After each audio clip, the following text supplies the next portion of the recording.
Okamura can win and Euforia can win. Okay, no.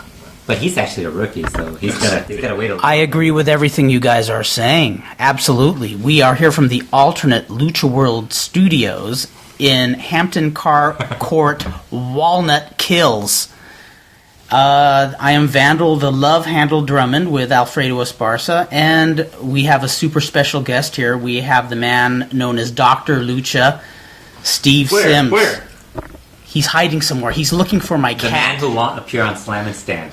That's right. Refuses to be the sixth member of the Slam and Stand podcast.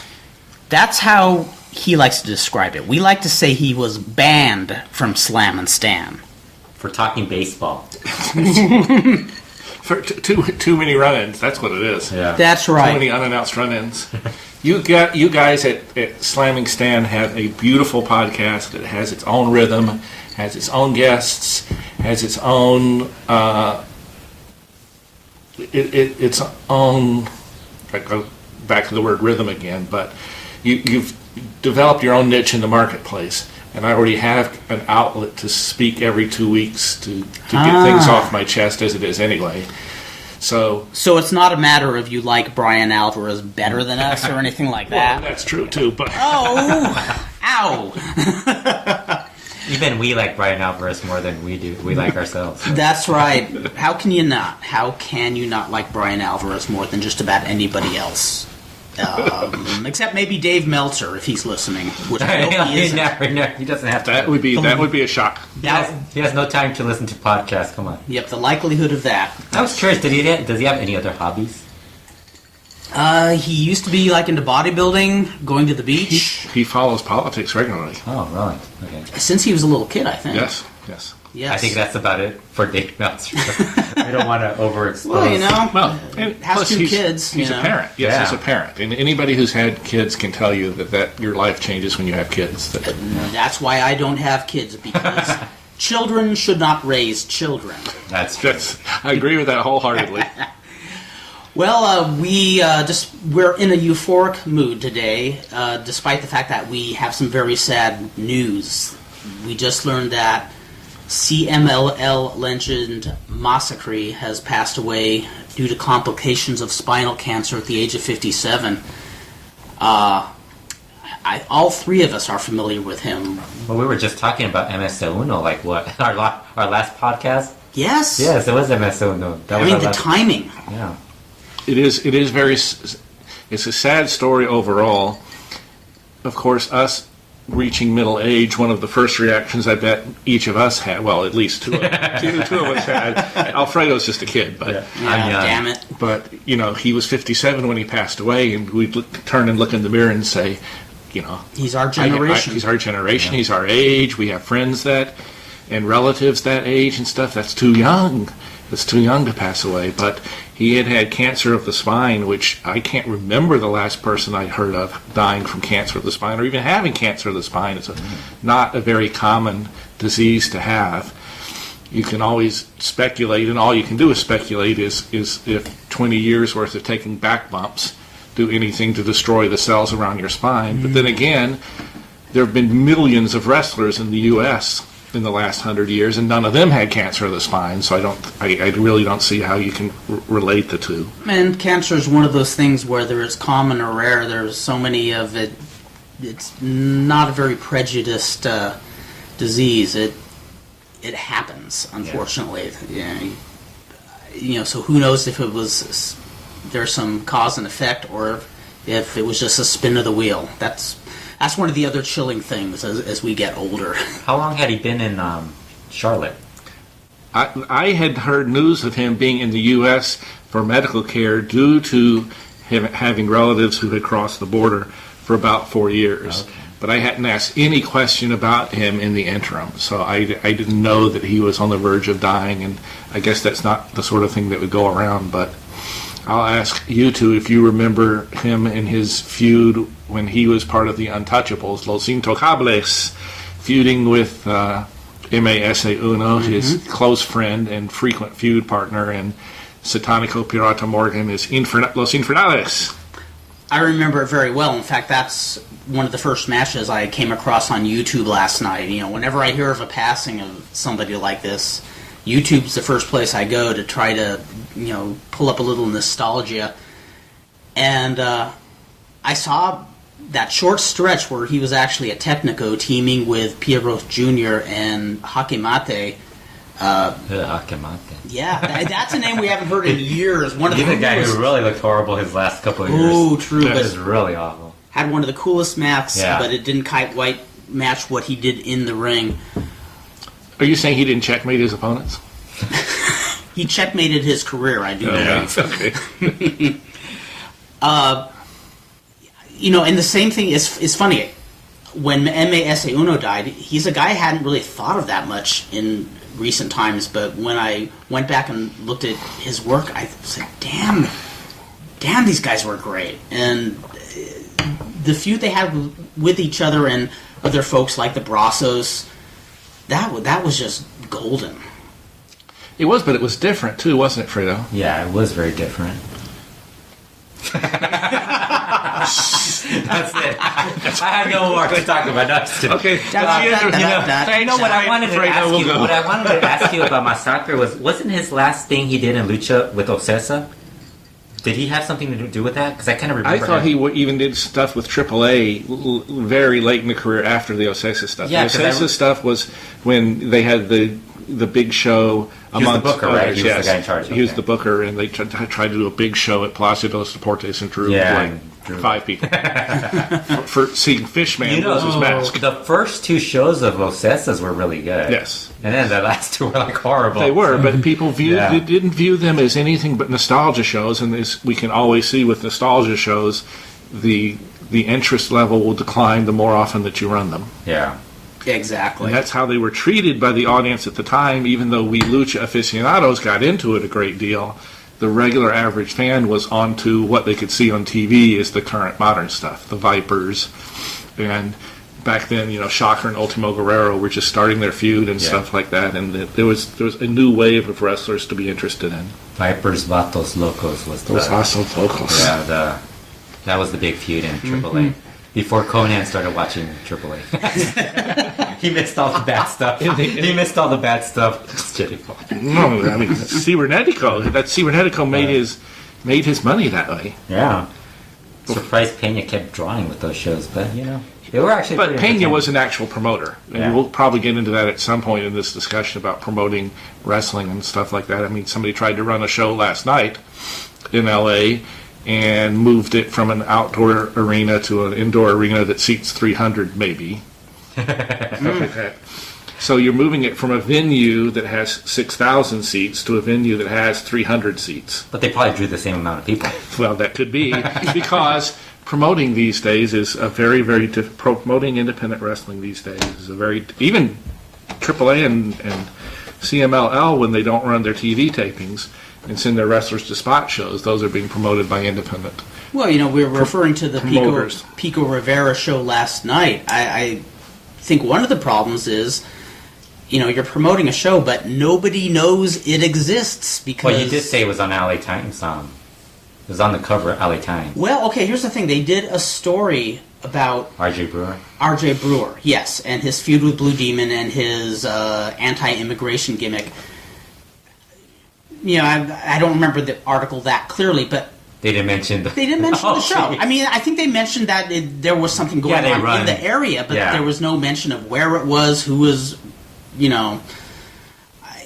It's like... It's the LA secrets. Times is desperate for advertisement. You know, a smart promoter could have placed a little block ad to run on the same page. The LA Times would have taken that. Yeah. They wouldn't in their old days. Their journalistic standards were a lot higher than that. But in this day and age, they will take any print advertising they can get, and they would have put it on the same page, and you could have had a promotion slot on the inside page that the cover story went to. I remember when I was a lot younger, you know, here in the LA area, you know, when there was an athletic commission, and you know, you couldn't just run a show anywhere. You had to go through the athletic commission, pay fees. So I think there's a lot more stake in these people's minds. But the thing I remember was when they would promote a show, you'd see flyers in the neighborhood everywhere. You'd see ads in the newspapers. I mean, you knew there was a show. But it kind of seems like with these guys, though, since they have another business besides wrestling, doesn't it kind of feel like they're just like using wrestling for? They're not really promoting it. It does seem that way. Although, and I know some of them are really, really hardcore into wrestling, but I learned a lot at just watching a local promoter in Chicago called Sam DeCero trying to promote Windy City Wrestling at a time when there were at least a dozen, maybe 18 shows that you could get on cable TV in your house without having to leave, your house, including WWE, NWA, World Class, et cetera, et cetera. So you could get very high level of wrestling, and he was trying to start up a company from scratch to get people to go out and watch wrestling live without at first a TV show at all. And of course, one of the things that he did when he founded NU was he papered that neighborhood area with posters to at least let people know that on such and such a date in the neighborhood, whether it was the International Amphitheater in Chicago or a bar or someplace on the Northwest Side, that there's going to be a show upcoming. And I saw how much legwork went into it by somebody who knew the inside of the business pretty well, but really put his heart and soul into this. This is the main thing I am doing with my life, is trying to start a wrestling promotion. I'm not a money mark. I'm not somebody dabbling in it. I'm not somebody interested in it. I'm not somebody that would like to try it. It's like the old joke about chicken and eggs, or ham and eggs. That the chicken in the ham and eggs is involved, but the pig is committed. And in this case, Sam was committed. He wasn't involved in running a wrestling promotion. He was committed to it, and I saw what he did to try and make things work. And it does seem like a lot of guys who are promoting today think that reliance on an avenue like Facebook is going to do it, and now Facebook is kind of invisible except for the... And the other thing they screwed up, let's face it, they changed Strongman's name. Yes. Amen. Yes. Amen. I mean, how are we supposed to know it's Strongman? What was it, John Recon? And I mean, come on. I didn't know that till I figured it out. In fact, that's the only reason I knew the show existed, because I was... But when you told me Strongman, I'm like, I don't see him listed. And I was like, I was like, I'm not going to go. It would have sold out if it just said Strongman. And him pulling a bus. Yes, bus. You would have had to have the Strongman versus the bus. And him at the end screaming, "Now I am a Mexican! Yeah. Now I am a Mexican!" And you need Shocker ringside. Do it, John. Take it away, John. Take it away, John. Yeah, the only reason I knew the show existed is I was just kind of cruising Facebook, and a friend, Kevin Lyon, IM'd me, says, "Kurt, did you hear John Strongman's going to be in Pico Rivera?" And I'm like, oh my God, I'm so there. Yeah. Then I heard it was going to be outdoors and it was going to rain. And I know, it's like, Not even for Strongman and a bus. Not even for Strongman But that's and a okay. bus. They have several more dates coming. They're in Fresno tonight, which, oddly enough, will probably be the single best drawing house they have on their entire tour. And then they'll be at the Alamo Dome in San Antonio. They're actually going to be in the Alamo Dome, and not like a little small No, according to what I have been told, they are going to be in the Alamo Dome. Oh, wow. Oh, that should be very interesting. That should be like Kurt seated ringside. Yay! Go, John! Go, Johnny! You can do it, Strongman. Roar like a lion. That's what we the say. Strongman sign right there. We love you, Strongman. But you cross out we. Hi. I wonder what you think if he knew I wrote haiku about him.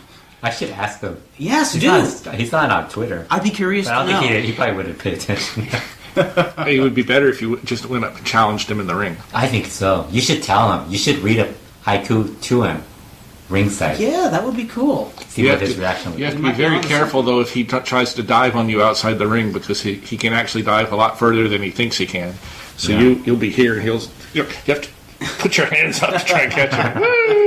And I'll be imprinted onto a steroid-like frame, and steroid-like? No, more like steroid-enhanced, or like steroid...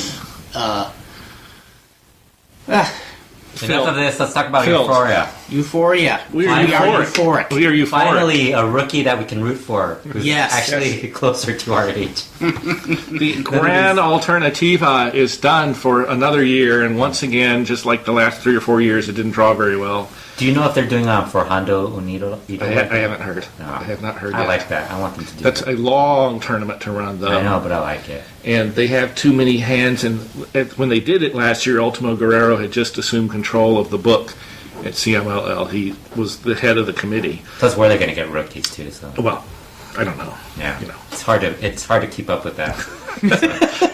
And what's next? Bellino? Yes. Next, Bellino, Blue Panther. I think the Blue Panther rematch. Yeah, Blue Panther versus Diamante Negro. Yeah. He'll be a rookie. Yeah. Yeah. He'll be eligible. It's it's Euphoria. I mean, come on. We are all happy because Euphoria has a nice work rate and has been undervalued for many, many years. I'm sure this is going to lead to terrible feuds. I mean, let's not use that word terrible. It's going to lead to huge feuds with Virus over control of the Cancerberos, who's really the head man there, with La Polvora getting pushed as a favorite of somebody else in the booking committee. They've got like one clique likes Virus, one clique likes Polvora, and another clique likes Euphoria. Oh, jeez. And Raciel's the best of all of them. So Yeah, what can you do? Now, here's the funny thing. Despite all the CML promotional blunders, and there have been many, I enjoy watching the wrestlers in CMLL. I enjoy all the Sombras, the Mascaras, I don't like Masakre. yeah, I like Mascara. Well, Averno is at my top of the list, though. I mean, Yeah, you still like him. but is there word? Who is it? Any one person in the booking committee? Is it the whole of the booking committee? I mean, why do they keep coming up with these lame tournaments all the time? And Have they what's planned out their making other them tournament? No, they do. They very much like tournaments. They like it. They believe that having tournaments at the end result gets the winner of the tournament over. Doesn't always work that way, but they believe it. They are Paco Alonso, on top of the promotion, is trying to satisfy people that have different philosophies about doing things. Ultimo Guerrero likes to do things one way. Averno likes to do things the much more modern way. And Blue Panther likes to do things much more old school way. So Verno's in the booking committee too? Well, he's listened to. He has a lot of power, and his dad is on the booking committee, just at the very bottom rung of the booking committee. Squad a lot, which is why they never ever use him in an angle, because he won't let him. Oh. He won't let himself be used in an angle. oh, gotcha. Just the wind. Maybe it was more black cats crossing. Yeah, there our might path. be. cats That's are right. here. Yes. Yeah, Tiger. there's spirits roaming Walnut Tiger Hills. is I can here. tell you. Well, they have so many different cliques, and they have a person who is unquestioned on top. He's got the money. He signs the checks. He owns the building. He owns the contracts, and yet is a very weak leader on top. And until they get a strong leader, either right below him or to replace him, this will continue forever. CMLL will continue to have its occasional feuds that click, like La Mascara and Averno or whatever. things that come up suddenly that they can't mess up. And they'll have things that occasionally go really well. And then they'll have just tournaments because they're stuck and they don't have anything else to do. And they say, let's run the Leyenda de Plata this week or for the next 3 weeks or whatever. Or a tournament for a new champion or something. And so they'll have that, but for the most part, their main goal is to keep everybody who's currently on their staff employed and making money. So they don't have a sorting hat; they have a kind of chart they go through, so that everybody gets enough bookings during the week that they hit the income level they want them to hit, Right. and then they have certain things that that each clique wants to do as far as pushing people or getting people closer to the top. They would like to have everybody be able to work either main events or semifinals somewhere around the country for little small shows and shopping malls and stuff. You could use somebody like Euphoria on top even before last night. Oh, really? So, for shopping center stuff where I know. I'm thinking of running shows at a shopping center. Yeah. Yeah. They do that. They have shows spring up in Mexico that you wouldn't even know existed, except that Can I get... There are posters around the neighborhood. Can I get Super Commando for my nick? You can, but you can't get Artiero. Oh. Sorry. Super Commander versus Robin Hood? Are these shopping Robin. You can have Robin. Oh, that's right. Are these shopping centers, are they the equivalent of here in Southern California for the last 20 or so years? Well, it's very popular to have them at flea markets. And yeah, kind of more like swap meet. Stalls swap meets, yeah. Things, indoor things that have stalls in them and stuff like that. I don't know that there are many shopping centers anywhere in Mexico that match. Well, there aren't any that match South Coast Plaza or Del Amo, or even Glendale Galleria. But what's something that's really old and it used to be really nice and run down? Plaza at Puente Hills. Yes, that's a perfect example. Yeah. Actually, They make their best one in the whole country approaches that level. And most of them are even in less good repair and use less quality workmanship and are a little more run down than that. What's the closest junkyard? Can we use? You've been to the east. You've been to the east. Have you ever been to the East LA College swap meet ever? never. No, I'm saying junkyard. Like the Perros del Mal. Yes, I know. No, I'm thinking we could do a junkyard type of... Oh, they want to not CMLL. junkyards. No.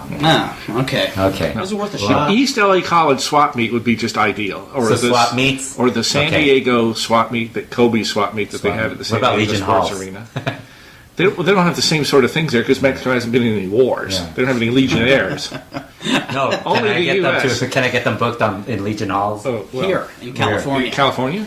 Why not? Most of the people can travel across the border. It's very few of them that can't travel across the border. It's very funny that the U.S. tries to build this incredible border to keep people out, and yet wrestlers can just come through right and left and work dates, and then we should get Negro Navarro you get versus somebody like Dr. Wagner Jr. who comes over here and gets arrested half the time he comes over and has to spend the night in the can. That makes him even more fascinating. Walks right back the next day and we'll go back to Mexico and work. That's happened? Oh, yeah. Oh, that's awesome. Hey, you in the white mask over there, didn't I tell you? You got to go back to Mexico. I'm a doctor. That's the next thing I want to do based on this El Hijo del Santo lawsuit against AAA is I want to show up in court wearing a mask. I would love that. Ask them, and when they tell me to remove the mask, I can't do it. It's part of me. I can't do it. Hey, if Great Sasuke could do it in the Senate. You can do it in Japan, you can do it in Mexico, and in the U.S., you're probably not seeing the light of day for 20 years. I want to see this lawsuit, the court battle be on court TV, and have witnesses coming in like Pirata Morgan. Pirata Morgan, you swear to tell the whole truth? Him wearing his the big old eye patch and everything. And when they ask him if he swears to tell the whole truth, he goes into Rudo mood and crosses himself I swear upon my mother, yes. Hector Garza shows up. I'm just thinking the judge of the Santo case is probably going to say, "I'm sorry, we have to settle this in a cage match." No, jeez. Oh, that'd be well. Actually, I would love if they settled it in a cage match. Santo versus the wrestler Mexico. of AAA's choice. And you can only imagine AAA would complain because they can't lose. They're going to lose. Santo never loses. Santo never loses, don't you think? Yes, but for Rod Bahari's sake, we must have a cage match in Mexico where Santo puts up his mask. Against Ringo Mendoza. Against Ringo Mendoza putting up his hair. That's right. The funny thing is Ringo Mendoza is also on the booking committee, although he has no power. He doesn't care. He's really a trainer. And he, along with Satanico, have been the two over the last 10 years in CMLL who have been the most vibrant or vigorous proponents of bringing in the new guys and cutting loose the old guard and telling the old guard it's time to retire.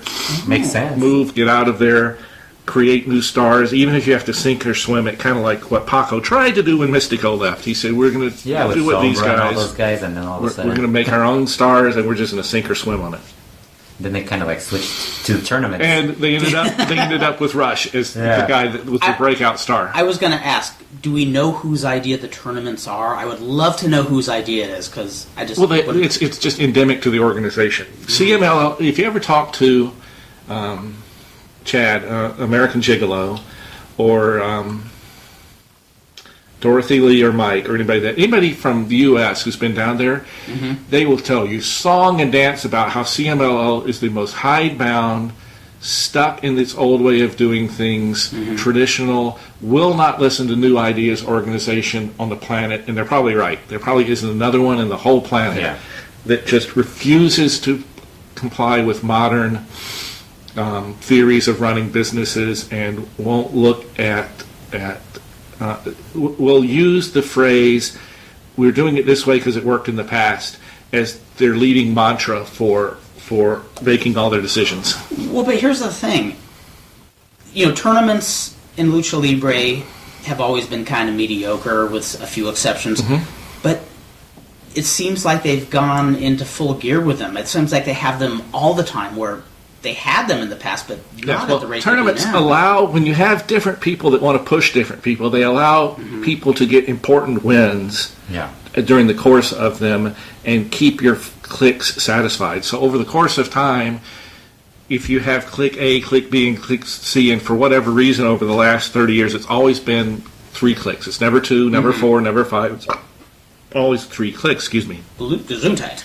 It was that stupid liquor you're throwing down my throat. That's right, fire water. Trying to be straight edge. I grow my about all own leg this. and get you more of that, by the way. He's trying to be straight edge, and Kurt's influence is affecting him. He's pouring. I am corrupting Dr. Lucha. He's pouring Sinatra smashes down my throat. The problem with CMLL and its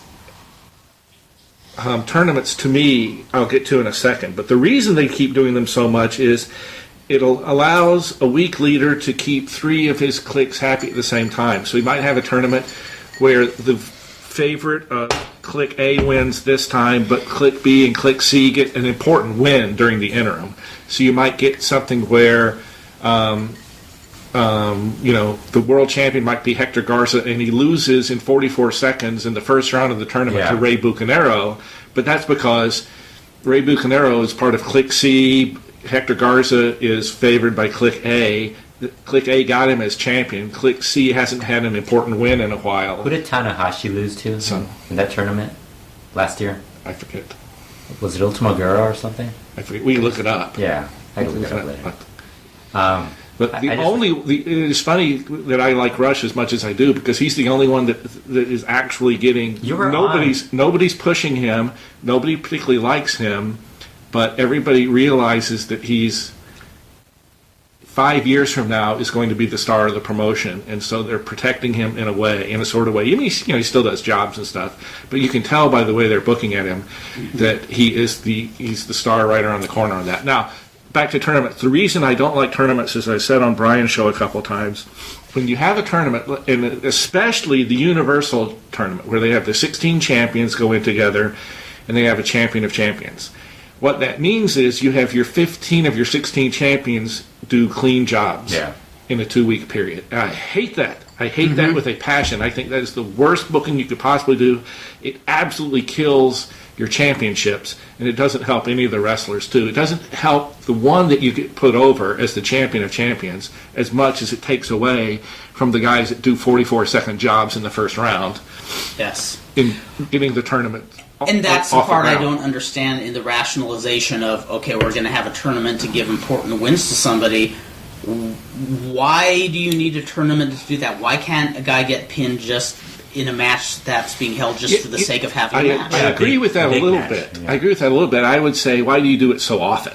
I think the Champion of Champions tournament combined in the Olympics at the same time during the same year they do the Olympics. That in August every 4 years is a fabulous idea, and you can have your 15 champions do jobs every 4 years that time. Why not the minis champions? When you protect them, you could. I mean, you could do lots of things. I think it is, in theory, it can be made to work, but doing it every year, along with lots of other tournaments, that your champion of your Universal Champion tournament, like La Sombra, happened to have lost in the previous 2 tournaments. And the bad thing is that they didn't even make the final of those. So the times they don't do tournaments, they do torneos cibernéticos. So you're that's basically getting like even more. Yes, you're getting even more. 9 out of 10 people do jobs. Yeah, so it's like you're just getting this stuff over and over again. Right, and it's like parody booking, basically. Just wrestle for the sake of wrestling. Yes. Damn it, that's what it's all about. We had this discussion amongst the people who were at Fort Lauderdale for WrestleMania, and I think a lot of people agree with not my theory, a theory I have that has really been growing the last 6 months, is that parody wrestling has been given a chance, an honest chance, the last 5 years, and it's not necessarily good thing. It's a good. I don't think it is successful for business. I think it is a better thing for professional wrestling to have a class of wrestlers that are well above the others and are highly protected. Like Rush. Well, whatever. Any promotion. I mean, promotion Rush. anywhere. But like Rush, Steve, you could do it. You were on the Rush bandwagon before anybody else. You were prophetic. You were the I only said telling the us. original time. I only said is I broke in at the very end of a podcast once when Brian was ready to sign off and said I wanted to note that I think this guy has a lot of potential. You were ahead and you were right. In the words of Dr. Jerry Graham, all night long you have been philosophizing and prophesying, and Rush is the future. No. And I love One of the reaction reasons he gets from the audience. Yeah, one of the reasons he is because CMLL is doing such a backhanded way of getting him over by creating nothing but clones of Mystico as your top baby faces. If Lucky Pierre were the only person instead of Rush in their promotional lineup who, well, or let's say Vandal Trauma, because it has to be somebody who wrestles without a mask. I think Lucky Pierre has to start in that Gran Alternativa first. Yes. God help them if they ever get me. If Vandal Trauma were there, you would still be more over than you would think because you are the one that's different. Everybody else is a clone of Mystico. True. Well, it's kind of like I tell Kurt. The fans know that. When he works on the local indie scene, you're the only one who doesn't do the like those who doesn't wrestle the style that the indie style wrestlers use now. It sticks out. Yeah, you're wrestling a style that's more of an 80s style or 90s style. Exactly. Yeah. I say do what nobody else is doing on the show to get a reaction. And and same when I used to wrestle on Lucha shows before there were a lot of gringos on the show. Yeah. Just me being white would elicit boos, and I didn't even have to do cheap heat like saying anything about their ethnicity, which I wasn't going to do anyways. All I had to do was pout and act like a brat, and they would just, scream "Huero, Huero," It was easy heat. I thought there was just shout started with the letter C-U-L. Not G-U-E. Yeah, I think it was. It could have been both. It could have been. I think they called me a lot of different things. But, I remember, I think it was like Greg Regalato's third or fourth match, and it was in Santa Ana. And it was an all-Latino crowd, and he was eagerly saying, I really want to try being a heel. And I was saying, well, okay, you want to try it. Be a heel tonight. He went out there and got, polite response. Then I went out there, and they immediately just started whistling and booing and, throwing crap at me. And I said, sorry, Greg, not tonight. It's funny how that works, though, isn't it? Mm-hmm. Certain things, even today, when Volador Jr. wrestles Prince Devitt, you would think, as much as the magazines and the newspapers tried to warn the fans ahead of time, like Prince Devitt is technically as good a wrestler as there is on planet Earth right now. A very clean really wrestler. Special. He should be treated with respect and stuff. As soon as he gets in the singles match with Volador Jr., it's xenophobia or patriotism, depending on which side of the coin you want to look at. Yeah. Some of the fans who don't care about work rate, they don't care about styles. There's a Mexican against a non-Mexican. That's it. It's funny how, I'm sure it's been going on all the time, but sometimes they just want to shove an idea or a concept down the fan's throat, and you can't just twist their arm all the time. They're going to like what they like. In Mexican Lucha Libre, it is still true to a lot of fans that they go to the shows as a way of catharsis and as a way of getting a little relief from the daily struggle they have getting ahead, and they have a real love-hate relationship with people from any other foreign country, especially white people from other foreign country, and whether it's Ireland or even Japan. Oh man, those Irish. Whatever. I mean, as you can tell, it's just it's a chance to boo the man. Steve, what I want to talk about now is the big feud that's going to be starting up soon. We're starting a feud? Valiente versus Namahagwe. Oh, that is going to be probably the greatest feud of all time. That'll be the greatest feud of all time. Talk to me. First, Valiente is going to reveal the true secrets behind how you can go from a 35-year-old to a fat guy, 275 pounds or something, fat, short, squat, super Astro guy on not on steroids, but on nothing but it's like Superboy basically. But like, McDonald's and Burger King. Yeah, to looking like to the real winner of the last year's bodybuilding contest at CMLL, the uncrowned champion. What? Wait. was I have no idea how that could happen. It must be a magical diet or something. It must be at age 35 or 36, he suddenly found the way to nothing but pure muscles. Could I, at age 50, turn out like him? If you followed his regimen. Oh, dear. I heard I might lose my hair if I do that, though. Yeah. You might lose a lot of things. I wouldn't count on children anytime soon. Well, after going chemotherapy, that's a can't do that anyway. Okay, well, so that's behind me. Once Valiente can explain that. Sorry about that, Cecilia. We don't mean to offend your favorite wrestler of all time, but. First, he's going to teach Namahawe the life lessons he's learned on how to get your body in fine, tip-top wrestling shape. And then it'll be the moonsault off the top rope against Namahawe. It's just a bundle of willingness to try every and any creative dive. I'm sure within 6 to 9 months he will be ranked first on Rob Bahari's list of greatest wrestlers currently wrestling in Mexico. That's where he and I part company. He will have more innovative new dives that nobody has thought of yet. That is where he and I part company. I just want the sleek physique, the energy. I don't want to do any of the dives. Screw that. But you'll wear the mask, right? I'll wear the mask. The mask look like a carpet on top.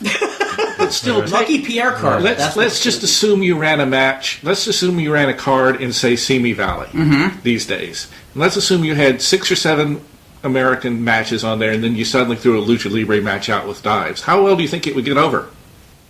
Well, you guys could tell me that because you saw the Lucha Libre match in Simi Valley on that show. It was so different in style, and it was so well executed amongst the two guys that did it. It got over very well. Even though nobody had ever heard of the two guys before, the match wasn't advertised. It wasn't even sure, according to the promoter, that was even going to happen at all to the last minute. It was supposed to happen like the match before that, wasn't it? And then it wasn't happening, and then it was happening. Yeah. I'm just glad it happened, though. It was probably the best match that night. So that's what I've been hearing. Yes. For a Lucha fan, that's like the... And there were those around us who weren't big Lucha fans who responded to it very well, too. And I still think there's a market for this, but I'm just sad to say that with the way wrestling business and promotion has turned out the last 10 years, things are at a very down cycle right now. Yeah, and I do think there's something to what I said earlier about when there was an athletic commission in California. I mean, I'm kind of glad it's gone just because if you want to promote a show, it's great to be able to promote a show. On the other hand, promoters had a lot more incentive to make a show work because you had to pay for a ringside doctor, you had to pay for licenses. There were so many hoops you had to jump through just to do a show.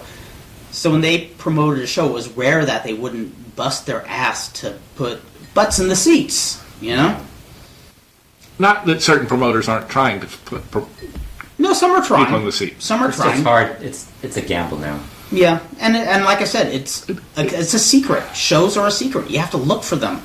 They should be in your face. That's why you should join Facebook.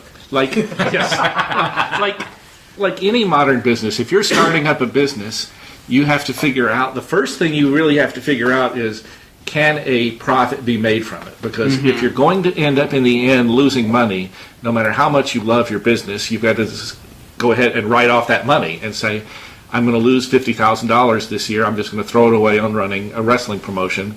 And I understand it's not coming back. If you want to make money on it, then you have to understand or do the research and find out, where do I get my revenue from? Is it going to be from ticket sales? Is it going to be from any kind of merchandise I get an override on at the arena? Is concessions I get? Then where will my best venue be? Who do I need to bring in and what do I need to pay them? You need to kind of work backwards. It's really like running any other small business. Yeah. If you look at the business side very dispassionately first and come back to the creative side at the end, I think there's enough talent of wrestlers in the U.S. to put on a profitable show. Southern California would be the best place, I would think, because you have the advantage of being able to run Lucha style or Japanese style or American style. You can book Kurt Brown 3 times. Save money. Only for 3. 3-minute matches. Only 3. That's it. That was like, He's cutting back. yeah, he's cutting back. That's right. Last weekend in Simi Valley, I worked 4 times under 3 different identities. Yep. That was fun, actually. It made me feel like I was back in incredibly strange wrestling. Yeah. Yes, I still say you got jobbed and your challenge for the women's title. Your shoulders were not down. They weren't. Were not down, and that referee was not looking closely enough. You want to know the funniest part? And I'm not joking. I was trying to keep them down. My opponent kept lifting them up. I not a joke either. demand a rematch. I kept on trying to keep my shoulder on the ground, and they wouldn't stay there. I felt like a turtle. Well, before we move on to subjects outside of CMLL, There are subjects? some. There's life outside of He CMLL? wants to know about DTU. Oh, good. We're going to talk the Dodgers. we're gonna We can talk talk the Dodgers and the Lakers. Oh, yeah, there you No, go. we're going to talk Tim Lintz Comes. That's who we're talking about. Comes.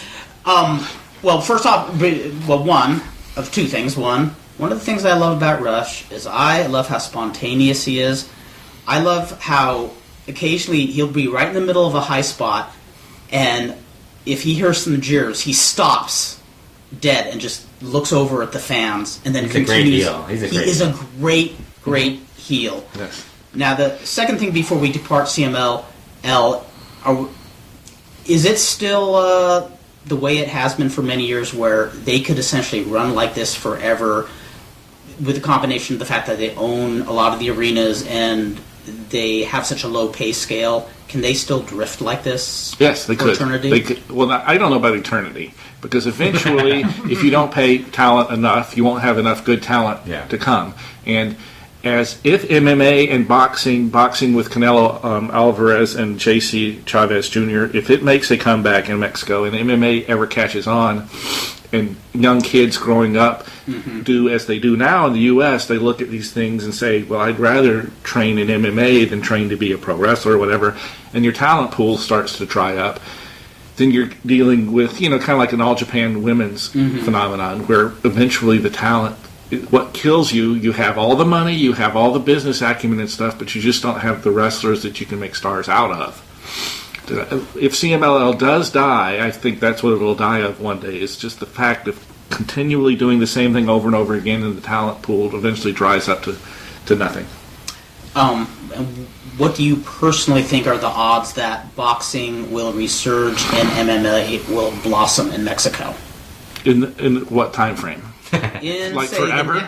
The next 10 years, let's say. In the next 10 years, I would say boxing is going to have a very small resurgence, highlighted about 2 or 3 years from now, whenever the 2 prior mentioned boxers actually have their very first match with each other. That will be the highlight of that. In MMA, I do expect it to catch on, but it's not as big now in the U.S. as it has been in the past, in large part because they're so interested in having a legitimate sport, they're not creating stars. Cain Velasquez, the big. That was the show, right? That we were at. No, the big beef I have had with MMA over the while when Cain Velasquez was champion.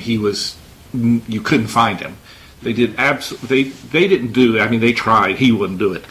They were unable to make a big star out of him. They had somebody who should have been the most marketable boxer, wrestler, MMA fighter on the planet, and they weren't able to do anything with him. And they need people that will sell tickets. Personalities sell tickets. They have John Jones, they have George St. Pierre, and they have a couple of other people that are right below that, and that's it. That's it. Everybody else they're trying to sell as the title sells the tickets or the UFC sells the tickets. And they'll be able to maintain the audience, but I don't know they'll be able to maintain the audience paying $1,500 a seat. And on top of that, is we're seeing right now that it's slightly different circumstances, but roller derby's first really huge surge collapsed after they overexposed it on TV. Wrestling, that's happened to several occasions.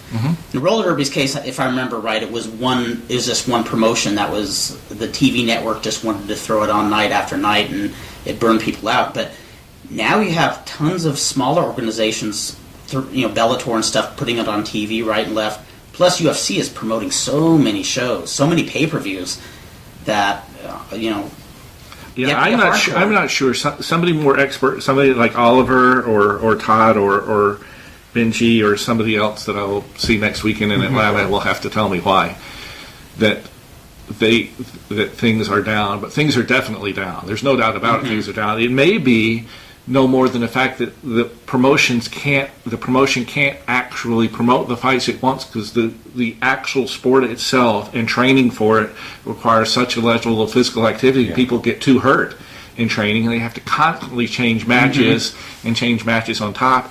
It may be endemic to the sport that it will never solve that problem. that's That true. to be good at it, you have to practice at such a level that you really risk getting hurt during practice, and you can't reliably promote a main event out of that. why they should It's train to a be real. It's a Luchadors, that's right. Cain Velasquez will be the Should next be a big luchador. thing. yeah. He should be a luchador. Well, I think Cain Velasquez should try to get heel heat in Southern California. I think Cain Velasquez should wrestle Konan Big in Monterey. Yeah. Well, First Fall Pro Wrestling. you know, Conan is going to be second. Yeah, I know. That's second why in neurosis. I wanted to know more about that. First Big Fall neurosis. Pro Wrestling rules. Second Fall Lucha Libre rules. I take. Third Fall MMA rules. Fourth Fall You've roll. clearly not seen a Konan Big match. Because First Fall is going to be 5-on-1 versus Konan Big. Okay, I'll pay to see that. Cain Velasquez and two clowns. And a I'll pay to see that. A 92-year-old television and 92 commentator. Yeah. A couple of commentators. Maybe a woman thrown in, a woman with a female Fourth rep. Fall Uh-huh.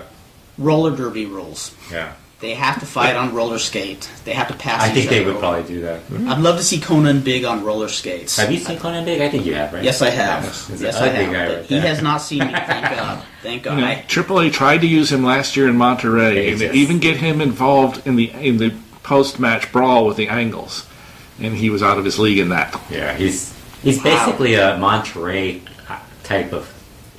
He's amazingly Yeah, popular. You can't believe other than Santos mask matches, he draws better than any wrestler in Mexico. Yeah. Oh my Lord. People will, it's because they're all freak matches. But the promoter is so inventive. He'll keep who's the freak he's opposing so different each time. So there's the key. We got to get a hold of that promoter, and Well, Carlos Elizondo will That's- let you get a hold of him. okay, there you go. There you go. He's That's what just that fascinates kind me. of guy. That's what fascinates me as a guy. He's who- 400 pounds, but he's just that kind of guy. 6'1", and he's tons of fun. He No, dresses to a he's T. 5'1" and Okay, tons he's of 5'1", and he's tons of fun. Uh-huh. Okay. But that's something that intrigues me is when you can promote a Conan Big and make it work, even though he doesn't work, really, you know? No, but he doesn't look any different than the other guys in the promotion. There aren't a lot of guys in the promotion that are out there doing La Sombras Yeah. stuff or Dr. Wagner's mat work stuff. They're all independent wrestlers of that ilk. Gotcha, Of that gotcha. ilk. It's a really trippy promotion. Then I've got to Monterey. see it. I've got to Well, I see think it. you've seen the clips of that Gemelos Muerte or Oh, yeah, I have. Yeah. I've seen him. they'll draw really well one show, and then like the next show will be like 10 people. Yes, yes. They'll have, like, just a Chavez and Cantavas. Yeah. I know. I sat there watching that clip. I didn't realize that was who we were talking about. But the Gemelos Muertos, I'm saying, God, I want to like these guys. I really want to like them. Yeah, but it it's just really didn't indie happen. level. Really indie, Yeah. indie level. Yeah. Some guys, they'll have like 1 week they'll have like really good worker, then all of a sudden like that really good worker's working with somebody that you've never heard of. Mascara Purpura. Yeah. What, is he still around? Yeah, He's still around. Still occasionally. In Monterey. Yes. No. I remember sending results. The only in person I know years who ago. told CMLL and Paco when he was in the process of getting a push to shut it Really? go away, yeah. Yeah. Trip It was out. over money. Oh, that's all I've been told. It was over money. He wasn't that good anyways. Huh? He wasn't that good. Yeah, but he was. I know, I'm kind of glad he quit. You know, at that same time, he was better than Rush, who was getting, No push. you know, just coming into the. Wasn't he? I think he may He's have an left IWR before too. Rush. I think Before it was a- Rush yeah, even came. I think so. I mean, Rush was terrible when he started getting pushed, but somebody clearly, somebody somewhere, Rush was clearly always- saw the potential. Rush and was not always the hurt. reality. Rush was Yeah, always, he always hurt. The shoulders and arms and everything. Wow. But he hasn't been hurt in a while, and he's gotten passable. He He will doesn't make prosper. rookie mistakes anymore. Yeah. And I guess this would be a good place to shift over to AAA, yes, which I La hate to Caravana admit. Stellar. Yes, Kirk doesn't watch AAA. I don't watch it when it's not on TV here, although that's no I excuse. wouldn't tell your next guest that. I could find it. I could find it on YouTube pretty easily. So I actually do want to catch up on it. But what is the current state of AAA? What are we looking at here? AAA is having its 20th anniversary. Bravo. AAA was founded in 1992 by Antonio Pena from Cutting Off from CMLL. And the first show was May 15th. The first press conference was May 7th. So we're coming up on the 20th anniversary dates, to the date.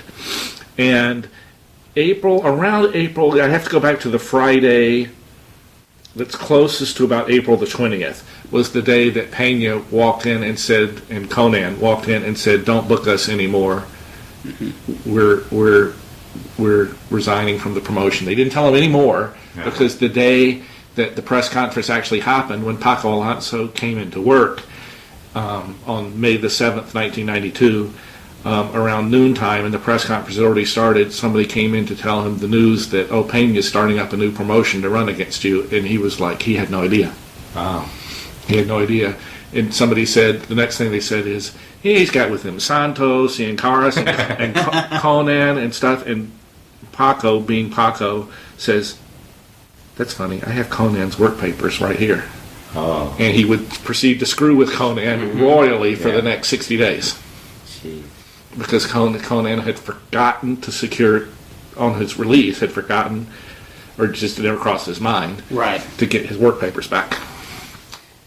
But that was the beginning. And that is a story. If you want to hear more, you'll have to come to the next LuchaWorld podcast. That's right. That's right. It'll be bitchin'. Yes, he has some stories there that you wouldn't even believe. I don't know if he wants them out on the air, but he has some stories you wouldn't believe. Don't worry, we'll record it. About those. Yeah, we swear we don't have the those 60 recorder on. days. So tell us what you feel. Tell us everything you feel. Those We don't 60 have the days. recorder on.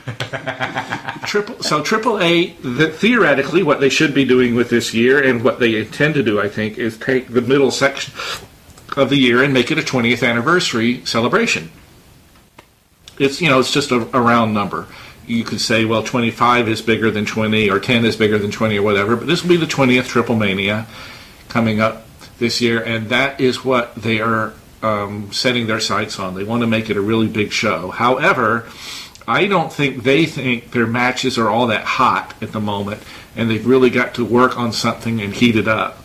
Plus, they are very happy with the crew they have now. I don't get overly the sense, at least at the moment, they're very interested in having people get their hair shaved or their masks taken off. I'm not sure they're convinced that, let's say they wanted to, which is one I know that is not in the cards. Let's say they wanted to run Dr. Wagner Jr. against L.A. Park or Parka or Octagon in a mask match. I know none of those is on the line, but even if they did, even if it were, I think they believe that the business is not at such a level now in the country that it would be a smart business move to run it, even at a special show like Triple Mania 20. So they're going to have some matches that are big but not gigantic, because they're not quite convinced yet that in Mexico City they're going to draw enough money to have gigantic payoffs and make gigantic business decisions. So I think we're going to see matches of the kind like Macias defending the mega title against Perro Aguayo Jr., who always sells tickets in Mexico City. Even in his own promotion, he had much better luck at Sala de Armas than he did at most places. I think they want to run Joe Leader versus Nicho. Well, they want to do that, but I mean, more on top. I think they want to have something with Wagner and his crew against the Consejo crew that will eventually lead to they want to see if they can elevate Mascara Año 2000 Jr. Oh, geez. There are those who think it cannot be done. It can't be. They need. Why does it have to be done? Well, they need. What Why they did they need push is Cemental? El Consejo was a great angle, but suddenly you had Argos, Cemental, Mortiz. Yeah. Suddenly, all the people who were joining it were people that were opening match wrestlers in CMLL, and everybody picked up on it, and they started to treat the El Consejo angle as these are opening match guys. Yeah. So they that are trying to separate Tejano, Toscano, and a third guy. Cemental. And the third guy... I'll try to talk... There you go. I'll try to talk somebody into elevating. You can try and talk to him. But the third guy, they think, looking at everything they know, that they can make... He's my Facebook friend. Come is on. Mascara dos Mil Jr. Cemental is my CMLL Facebook friend. Cimental, right? Oh, it's AAA. Oh, okay. He changed it. Oh dear, we got to pass that word along. Yeah. Who is Facebook friends with Fredo? So they want to elevate, they want to give Mascara dos Mil a chance to see if he can be elevated to be the third guy and make it a main event heel trio. Yeah. We'll see if that works. The people in the U.S. are very down on the idea. The people in Mexico seem to think, they work with him every day, that there is enough potential there. They might be able to make a star out of him. So we'll Wasn't see. there another Mascara? First off, they got to get rid of that name. That name is just... Consejo. No. Mascara dos Mil Jr. Yeah. They've got to get rid of that. Call him anything else. Call him El Hijo de question mark or El something. Hijo de Solitario. I think that is literally almost the worst name you could have. Now El Hijo del Dr. Wagner Jr. Would you call El Hijo de Solitario the worst second generation wrestler since George Goulas? He is widely agreed that in Mexico that he is the worst second generation. Use of a real star's father. I know. To the son, the drop off was just absolutely phenomenal. He is a Mexican George Goulas. Yes. He is Jorge Goulas.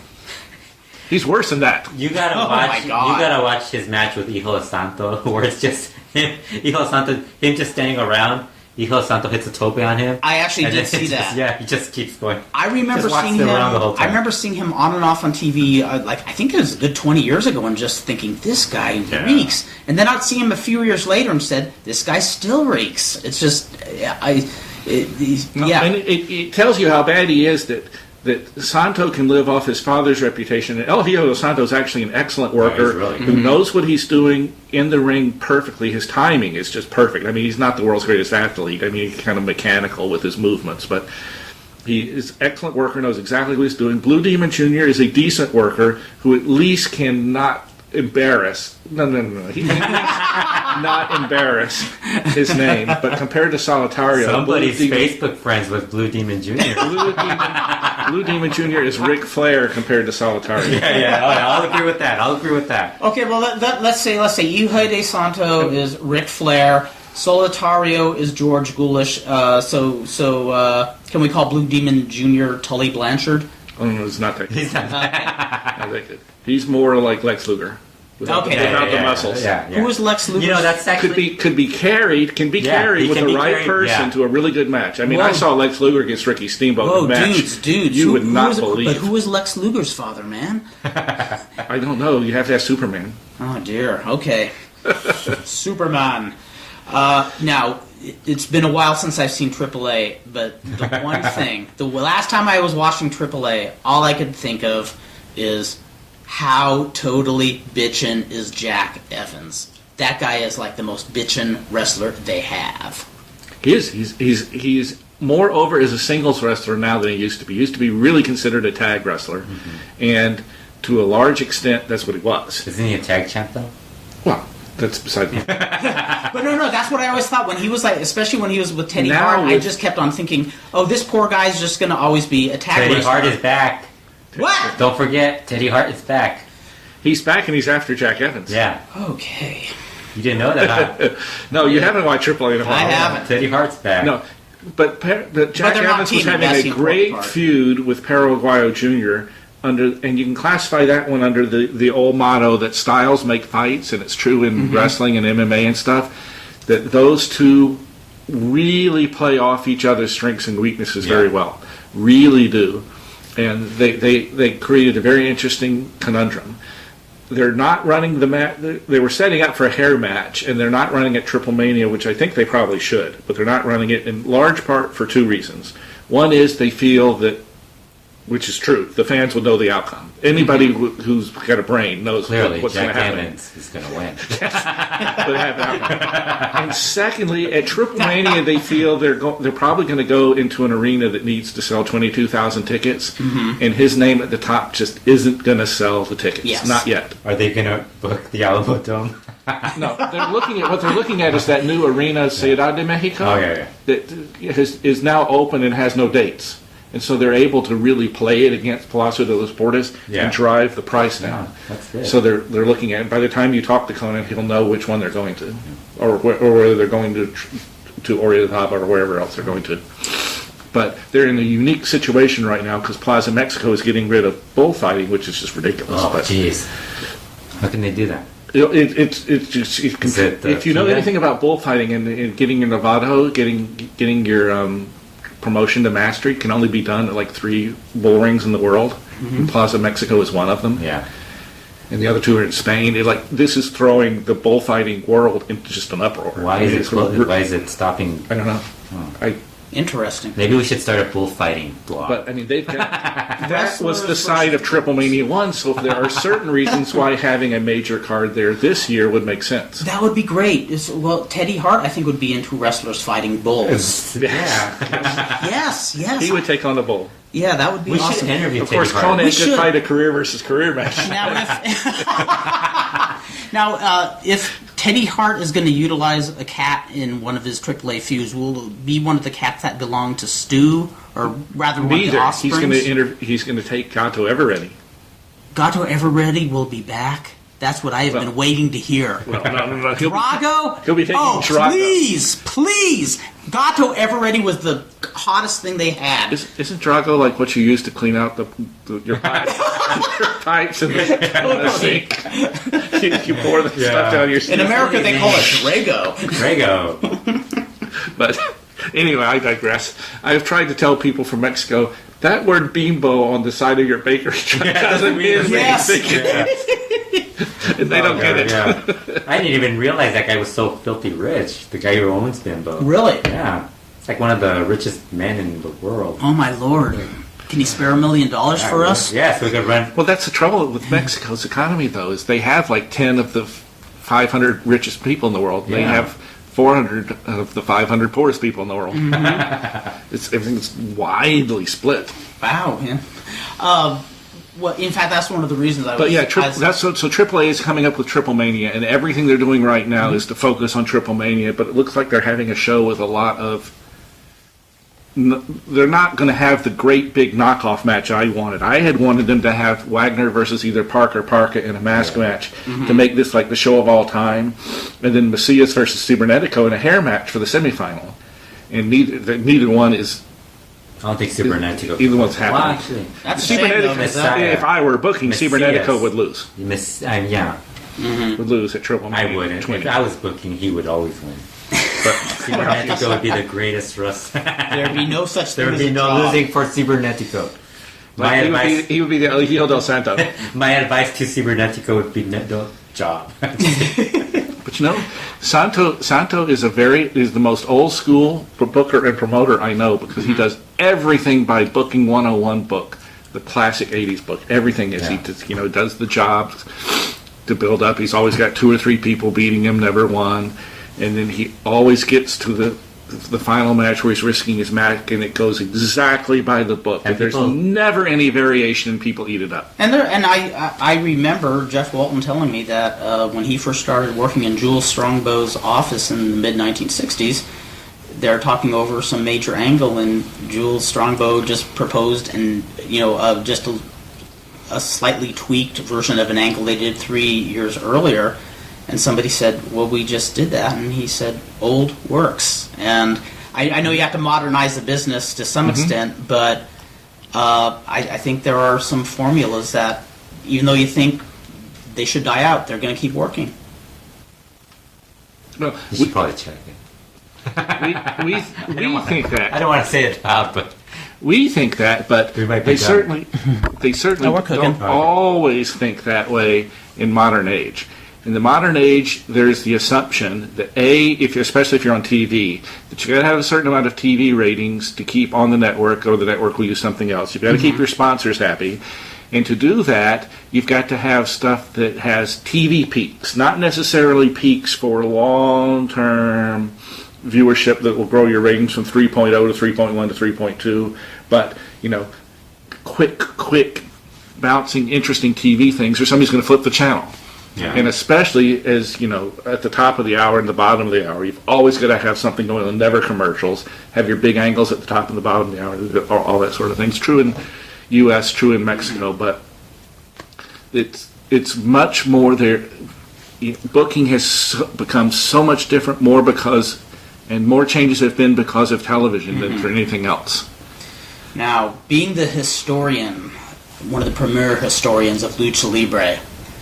Fredo? Yes. What would you like to know, Kurt? Okay, yes. Yes, what would you like to know? What is your favorite color? Black, of course. Absolutely. Steve, if you could go back pre-1970 and witness any lucha event or any... Oh, jeez. It's surf music. It's gratuitous surf music. Hawaii Five-0 is on. We have to conclude this very suddenly. Now we'll hear Kurt's phone call conversation. Oh my God, it's from Ricky Ataki. Oh, wow. Well, I'll call him back later. It's no doubt about... Oh. I guess he wants to wrestle me again. Yep. Probably so. Didn't get enough of it. If there were a lucha match from the time frame of 1869 to 1969, I wish I had been at. The first choice would have been the El Santo versus Black Shadow match of 1952, because for three reasons. First off, it was considered at its time the ultimate possible match. Kind of like Cena versus Rock, except there was a clear good guy and a clear bad guy. Santo was the bad guy. Jack Lord is alive, people. Santo was the Very bad dated guy, reference. and they had the ultimate good versus evil. That is how Salvador Luther promoted the match, because he was fighting off somebody who was trying to horn in on his territory through TV, oddly enough. And to everybody's surprise, the bad guy won. In the ultimate match of good versus evil, which was Santo at that time, won, although they had a clean match. So I'd like to see that. I would have liked to have seen the very first match at Arena Coliseo in 1943, when El Santo and Tarzan Lopez had their match with each other. And from the 1960s, there were several times when they had Carlos Lagarde Sr. and Rene Guajardo, how do you say that properly? Guajardo. Come in as a tag team, and I always heard such good things about them, whether they were, whoever they were fighting, whether they were fighting Dory Dixon and Ray Mendoza, whoever it might be. I would love to have seen a tag match with those guys from their prime. Now, some of the stuff from the 60s, even though we can't get our hands on it, does exist on tape, as I understand. Yeah, there is. I mean, Televisa actually taped some things, even though they had a television show up till 1956, and they started again a television taping for their regional shows in 1982. So there was a 16-year or 26-year period there where they didn't physically tape, except for when they were requested to by regional affiliates and stuff. So it's kind of hit and miss. Who's got it? I don't know. Carlos Elizondo, as much fun as we make of him, the Monterrey promoter, is supposed to be a real pack rat, and is likely to have kept almost all Monterrey videos going back to like day one. Yeah. And which day one for him would be, back in the 50s and 60s, whatever they have. I probably heard that from you. Years ago or something. Well, that's one of that. Benjamin Mora's father, not the one that is much more famous to us, that promoted in the 80s and 90s and was the Tijuana promoter, and was the one that promoted all the Santo mask matches in Tijuana. His father, who helped found the UWA with Francisco Flores, was also a pack rat who kept a lot of things. Well, he's dead now, but he might have kept those things. And his address is? Who know how to get a hold of anybody in Mexico is Ernesto Ocampo. Whether you can convince Ernesto to give you that information is another thing. I'll convince Ernesto is go. very, very hit and miss about. Headlock? about... And then luck, will that work? No. La He's Cavernaria. very Cavernaria, hit and miss. Nope. Cavernaria. Nope. And please, nobody do the camel clutch anywhere in the world because it's trademarked. It's a dance right. move. It's a dance move. You Don't can't like it. use it. You cannot use it. So Don't do it. Watch out, Iron Sheik. Don't come out of retirement, whatever you do. Don't do it. You cannot use it. Be careful. I'm saying this for your own public interest. You might get sued. That's right. You might have to go into court and you won't get Sano to take his mask off. So yes, if you can get a hold of Ernesto Ocampo, who's on Twitter now after years and years of begging, You know what? That's and what convince him to DM you the information, he would know. Kind of like I can only imagine the original Dr. Lucha in Japan, Shimizu. If he doesn't know the answer, he knows 100% of the time who has the answer. Oh, So if you're looking for A, B, or C, he knows the person who will know the answer. What I enjoy about being an old school wrestling fan today more than anything is what is going to pop up next. I mean, on YouTube, recently the most recent amazing find was that match from Greece with Jim Lundos versus Kola Kwariani. That, as far as I know, nobody knew that even existed. I had never heard of it before. And I had never heard of the Greek guy before, for sure. Regardless of Londos or anybody else he wrestled, I'd never heard of him before. talking about You never heard of Londos before? No, Londos, yes. His opponent, no. You never heard of Kola Kwariani? Really? Never heard of him. Oh, no, Michael. Wow. Really? Seriously, I've I'm never shocked. heard of of him. Kola Kwariani. No, I'd never heard of him. He had a very sad ending, and You guys were ripping me for not ever seeing You Jay know it. Strongbow. You didn't see him? I had never seen Chief Jay Strongbow. I saw him when he was Scarpa in Atlanta, feuding with Mark Lewin before Mark Lewin went into his devil-worshipping bestiality gimmick. bestiality. Well, in Georgia, Paul Jones didn't care. So, I mean, you took all your gimmicks to the wall. People bought rifles to the ring. I mean, he did not care, how you got yourself over, if you want to get yourself over. And in the 70s, he let Lewin go crazy. Jeez. In Georgia, it was just wild stuff. Wow. Yep, Kola Kwariani. The first time I ever heard about him, actually, it was really sad. Was in, I think it was, I want to say 1978. He was a master chess player, and after he retired, that's all he did was play chess. And there was a chess club somewhere, is New York or New Jersey, I can't remember. And it was in a kind of bad area. Don't know why they had a chess club there, but he was leaving and got into an argument with a couple of thugs, and they all beat him to death. Oh, come on. In his late 70s, I think. But Still, I mean, come on. Vern Gagne can kill a guy in his late 70s. Yeah, but that guy was his age and Yeah, probably is that's out true. of Yeah, it. Then that's these true. were guys Is in this their the 20s. same Jim Londos that was so famous they made a Tijuana Bible out of him? Yeah, Jim The Londos. same? Kola Kwariani was one. Man, I was always hoping somebody would make a Tijuana Bible out of him. That's right. Jim, course. that was Jim, Jeem. And I don't think Kola Kwariani was ever... Gene. yeah, Jim Jim had the looks. If he wanted to do blue movies, he probably could have done them. I don't think poor Mr. Kwariani could have done that. So, but no, yeah, Kwariani was an international star. True, his name isn't as recognizable as Londos, but yeah, he was something for a while. Londos was an American superstar. Yeah, he was the real deal. He was it. The Greek god. Did I just say real deal? Yeah. God damn. You're getting all... I'm getting old and I'm getting punchy and I need some oxygen. Another match I would have liked to have seen would be on July 16th of 1965. They did a tournament. CMLL did a tournament. Oh no! You want to Way back. go back in time and see a tournament? Yeah. Come on! It was a tag team tournament, and the winner of the tournament got a shot at the tag team championships, Mexican national championships. That didn't even mean before they had Mexican tag champions, national champions. And the point was they were debuting Mil Mascaras, and so Mil won the tournament with his partner, and that was the point of the whole tournament. And it got over great. And I would love to have seen what Mil looked like in his first match with that gimmick. He had actually wrestled anonymously in Guadalajara for about a year prior just to get some ring experience. Yeah, actually, I would have loved to have seen Which that. he held as a secret for 50 years and finally only revealed in the Super Luchas interview about 3 or 4 years ago. Oh, wow, cool.